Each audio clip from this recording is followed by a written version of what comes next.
तो मैं तो सैल्यूट करता हूं ऐसे रीजनल मीडिया के जर्नलिस्ट को जो अपनी परवाह किए बगैर साहस करते हैं, फील्ड में जाते हैं कि उनको बचाने के लिए, उनको सेफ गार्ड करने के लिए कोई नहीं होता।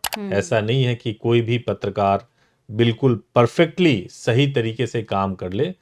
तो वो 100 करोड़ रुपीस लगाता है, तो उस 100 करोड़ के हिसाब से उसको कोर्ट फीस पे करना पड़ता है पहले। डिफेंडेंट का ये काम है, पत्रकार इसमें डिफेंडेंट है, उसको साबित करना पड़ेगा कि मैंने कोई मानहानि नहीं की है। हाँ, मतलब और वो हैरेसमेंट के लिए जर्नलिस्ट कंपनसेशन मांग सकते हैं।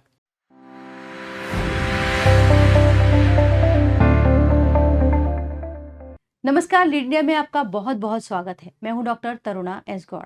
आज हम पत्रकारों के ऊपर होने वाले डिफेमेशन केस के बारे में बात करेंगे और इस विषय पर बात करने के लिए हमारे साथ हैं लीड इंडिया के फाउंडर और सुप्रीम कोर्ट के एडवोकेट श्री सुभाष सिंह। नमस्कार सर, आपका नमस्कार। बहुत बहुत नमस्कार स्वागत। मैडम, नमस्कार जी। पत्रकार होना एक बहुत गर्व की बात है, लेकिन सबसे ज्यादा जो इल्जाम लगते हैं वो यही लगते हैं कि मानहानि के केस बहुत लगते हैं हम पत्रकारों पर। अभी हाल ही में झांसी से ये पिछले दिनों वीडियो वायरल है जिसमें पत्रकार भीख मांग रहे हैं चौराहे पर खड़े होकर, क्योंकि उन्हें 50 करोड़ का हर्जाना जमा करना है। तो ये मानहानि का केस क्या होता है, इसकी जो लीगल डेफिनेशन है वो क्या है?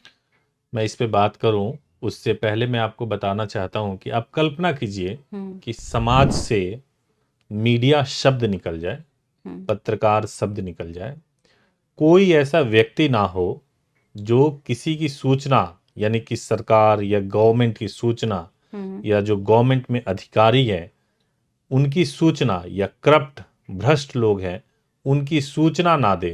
तो आप सोचिए, आप सो रही हैं, आप अपने घर में हैं और आपके बगल से कितना बड़ा घपला घोटाला हो जाएगा आपको पता ही नहीं और आपको चलेगा। पता नहीं चलेगा। हो सकता है कि आप गैस त्रासदी की वजह से लाखों लोग मर जाएं, हजारों लोग मर जाएं और आपको कुछ भी ना मालूम चले और कल्प्रिट मिले ही ना, रातों रात भाग जाए, जैसे भोपाल रातों गैस रात केस भाग में। जाए, रातों रात भाग जाए। तो मैं तो सैल्यूट करता हूं ऐसे रीजनल मीडिया के जर्नलिस्ट को जो अपनी परवाह किए बगैर साहस करते हैं, फील्ड में जाते हैं और कोशिश करते हैं कि किसी न किसी तरीके से वो सच सामने लेकर के आए। और सबसे ज्यादा दुखद ये है कि उनको बचाने के लिए, उनको सेफ गार्ड करने के लिए कोई नहीं होता। ना उनको सरकार से मदद मिलती है, ना उनको प्रशासन से मदद मिलती है, और आजकल तो उन्हें समाज से भी प्रोत्साहन नहीं मिल रहा है। सही तो बात है। ऐसे जर्नलिस्ट, ऐसे पत्रकार अगर समाज में हो ही ना, तो आप कल्पना करके देखिए कि आपका समाज कैसा होगा। एक अंधा समाज होगा। बिल्कुल, एक निरंकुश, एक तानाशाही समाज, और उसमें सवाल पूछने वाला कोई नहीं। तो मैं ये कहना चाहूंगा कि देखिए, मानहानि और डेफेमेशन जब आप जर्नलिज्म करते हैं तो कई बार ऐसा होता है कि त्रुटियां भी होती हैं। ऐसा नहीं है कि कोई भी पत्रकार बिल्कुल परफेक्टली सही तरीके से काम कर ले। कई बार सोर्सेज से गलती हो जाती है, कई बार ऐसी गलतियां भी हो जाती हैं जो अनवेरिफाइड रह जाती हैं, या इंफॉर्मेशन ही गलत हो जाता है, या गलत इंफॉर्मेशन चला जाता है पब्लिकेशन में। तो ऐसे में बहुत बार ऐसा होता है कि मानहानि जैसे मामले बन भी जाते हैं। लेकिन एक बहुत ही गंभीर मुद्दा है, मानहानि के केस बहुत ही गंभीर मुद्दा है, और इससे बहुत ही ताकत के साथ निपटने की कोशिश करनी चाहिए। तो डिफेमेशन में हम देखते हैं कि सजा तो है ही, जुर्माने जो दावेदार होता है वो बहुत ज्यादा जुर्माना लगा देता है, 50 करोड़, 60 करोड़, 100 करोड़। तो इसको नापता कौन है, क्या है इसका ये प्रोसीजर जुर्माना नहीं है। जैसे मान लीजिए कि मेरी मानहानि हुई है, तो मेरे पास ये अधिकार है कि अगर मैं कोर्ट में केस करूंगा तो मुझे बताना पड़ेगा कि आप कितने जुर्माने की मांग करने जा रहे हैं। अच्छा। मैं बोलूंगा कि मेरा जो मानहानि हुआ है ये कंपनसेट होगा, 100 करोड़ रुपीस आप देंगे, क्योंकि ये कोई व्यक्ति डिसाइड नहीं कर सकता कि आपके अपमान के बदले कंपनसेशन अमाउंट कितना होना चाहिए। वो खुद वो व्यक्ति डिसाइड कर सकता है कि कितना होना चाहिए। तो कि वो भाई मेरी बोलता है समाज में कितनी प्रतिष्ठा है, कितनी इतनी प्रतिष्ठा इतनी है। धूमिल हो गई तो इतना बिल्कुल चाहिए मुझे। बिल्कुल। तो वो 100 करोड़ रुपीस लगाता है, तो उस 100 करोड़ के हिसाब से उसको कोर्ट फीस पे करना पड़ता है पहले, और कोर्ट फीस पे करने के बाद से वो कोर्ट में केस चलता है। है ना। अच्छा, तो अब जैसे जर्नल डिफेंडेंट का ये काम है, पत्रकार इसमें डिफेंडेंट है, उसको साबित करना पड़ेगा कि मैंने कोई मानहानि नहीं की है, ये मानहानि नहीं है, इनके भ्रष्टाचार का उजागर हुआ है। अब हम मान के चलते हैं, फेमस केस की मैं बात कर लेता हूं, जैसे दिल्ली के मुख्यमंत्री आदरणीय अरविंद इनको तो केजरीवाल जी ने हाँ काफी सारे पॉलिटिशियंस के ऊपर मानहानि के स्टेटमेंट्स किए थे, और उसको लेकर के मुकदमे हुए थे हाँ, उनके ऊपर बहुत सारे। जिसमें जो है स्वर्गीय अरुण जेटली जी और बहुत बड़े बड़े नितिन गडकरी जी, बड़े बड़े नेताओं के खिलाफ मानहानि के स्टेटमेंट्स दिए थे और उन लोगों ने केसेस किए थे, और उसके बाद से अरविंद केजरीवाल जी को कोर्ट में जाके आई एम सॉरी बोलना पड़ा, मांगी और वहां पे जाकर के माफी मांगनी पड़ी। उसके बाद से उन्होंने माफ कर दिया तो केस विड्रॉ हो गया। उनके हाथ में था, वो चाहते तो माफ नहीं भी करते। अच्छा, अगर वो चाहते कंटिन्यू करते यस, तो ऐसे उनको देना पड़ जाता, तो उन्होंने माफ कर दिया कि चलो ठीक है, कोई बात नहीं, हम माफ करते हैं। आप पॉलिटिक्स में उस समय एक बच्चे की तरह मतलब नादान ही थे, तो इस तरीके से ठीक है, कई बार हो जाता है इमेच्योरिटी में। तो जैसे अब एक तो डिफेमेशन हो गई, क्या काउंटर डिफेमेशन भी होता है? जर्नलिस्ट अगर राइट है, जर्नलिस्ट अगर सही प्रूव हो जाता है, वो प्रूव कर देता है, तो फिर उसका क्या स्टेप होना चाहिए? क्या उसको अगर काउंटर उसने डिफेमेशन सही, करना चाहिए? हाँ बिल्कुल कर सकता है ना। अगर मान लीजिए कि उसने साबित कर दिया कि नहीं ये तो डेफेमेशन नहीं था, मान लीजिए कि उसने जो आरोप लगाए हैं वो आरोप जरूर कानून का उल्लंघन करते हैं, ठीक है, तो कानून का उल्लंघन अगर वो कर रहे हैं तो उसके हिसाब से उसके ऊपर कार्रवाई हो जाएगी। हाँ, मतलब और वो हैरेसमेंट के लिए जर्नलिस्ट कंपनसेशन मांग सकते हैं। तो वो भी मानहानि का मुकदमा सामने वाले पर कर सकता है जिसने उसको इतना हैरेस किया, परेशान किया। मानहानि का मुकदमा नहीं कर सकता, वो अपने हैरेसमेंट के लिए कंपनसेशन मांग सकता है अगर वो केस को जीत जाए तब।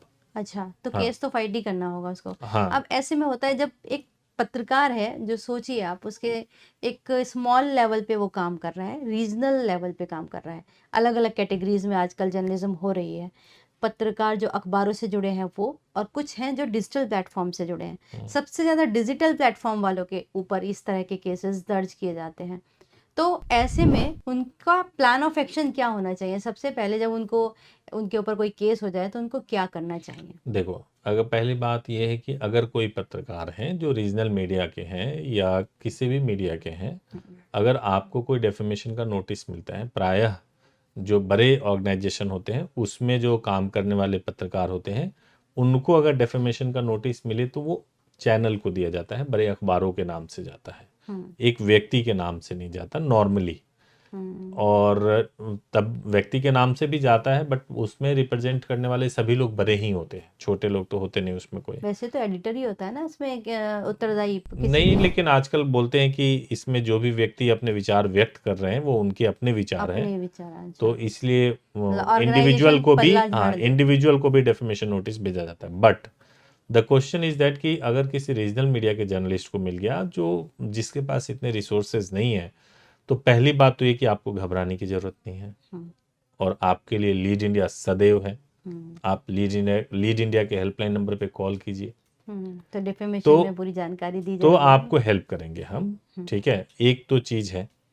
दूसरी जो बड़ी बात यह है कि अगर नोटिस मिल ही गया आपको, देखो पत्रकार मूलतः बहुत जोशीले इंसान होते हैं, बहुत जोश होता है उनमें, लेकिन जोश में होश गवा देना और ये कहना नहीं सारी दुनिया, पत्रकारों का काम है गलत चीजों को ढूंढ के लाना, लेकिन ढूंढने के क्रम में ये मान लेना कि पूरी दुनिया ही गलत है, कई बार यह भी गलत हो जाता है। तो पहले अपने एविडेंस को ठीक से वेरीफाई कर लीजिए, एफआईआर हो गया तो एडवोकेट से कांटेक्ट करके एडवाइस ले लीजिए। डरने की कोई बात नहीं, घबराने की कोई बात नहीं है, बहुत आराम से इसको सॉल्व किया जा सकता है, और आपको बहुत सारे लोग मिल जाएंगे, बहुत सारे लीगल फैटर्निटी के लोग मिल जाएंगे जो फ्री में आपके केस को फाइट करके और आपको बचाने की कोशिश करेंगे।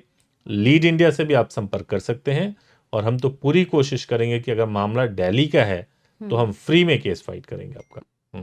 एक लास्ट क्वेश्चन आपसे पूछना चाह रही हूँ, इसमें 2 क्वेश्चन में है। जैसे एक आपने बोला था कि सिविल केस होता है और एक क्रिमिनल केस होता है मानहानि के में, क्या दोनों में क्या अंतर होता है, कैसे होता है ये? जो क्रिमिनल केस होगा उसमें आपको जेल भी हो सकती है, सिविल केस में केवल आपको फाइन देना होगा। अच्छा। यानी कि जितने पैसे का आपने अपमान किया है उतने पैसे अगर हार जाते हैं तो उतने देने पड़ जाएंगे। और अगर जीत जाते हैं? जीत अगर जाएंगे आप तो उस व्यक्ति के खिलाफ जो भी आपने आरोप लगाए हैं उसके मुताबिक जांच होगी और आपको जो हरेसमेंट हुई है उसके लिए आप कंपनसेशन मांग सकते हैं तो कोर्ट जो से। हरेसमेंट का जो केस अगर डालेगा कोई पत्रकार होता है, तो क्या उसके लिए भी उसको कोई कोर्ट फीस भरनी होगी, जैसे वो उसके दावा लिए करने भरनी वाले? होगी, बिल्कुल भरनी होगी। अच्छा, वो हाँ, उसका एक परसेंटेज डिसाइड होता है। जो भी होगा वो तो बहुत ज़्यादा नहीं होता, लेकिन उसके लिए उनको कोर्ट में फीस भरनी होगी। सर, आपने इस विषय पर बहुत अच्छे से समझाया। जी। ये पूरा केस मानहानि का सबसे ज़्यादा परेशान करने वाला होता है पत्रकारों को, तो अब पत्रकारों को इसमें डरने की ज़रूरत नहीं है। आपने मैं आखिरी में एक चीज़, थैंक यू सो मच, आप कहने जा रही थी। जी, मैं आखिरी में एक चीज़ कहना चाहता हूँ कि हाँ जी। जो भी जर्नलिस्ट हुँ, हमारे लीड इंडिया से जुड़े हुए हैं या इस वीडियो को देख रहे हैं, आपसे एक मेरा निवेदन है, मैं कैमरे की तरफ देख के बोलूँगा, और निवेदन ये है कि सबसे पहले कोशिश तो ये कीजिए कि आप कोई भी ऐसा कवरेज मत कीजिए जो गलत इंटेंशन से हो, ब्लैकमेलिंग के लिए हो या गलत पर्पस के मतलब लिए आप हो। सही होने चाहिए।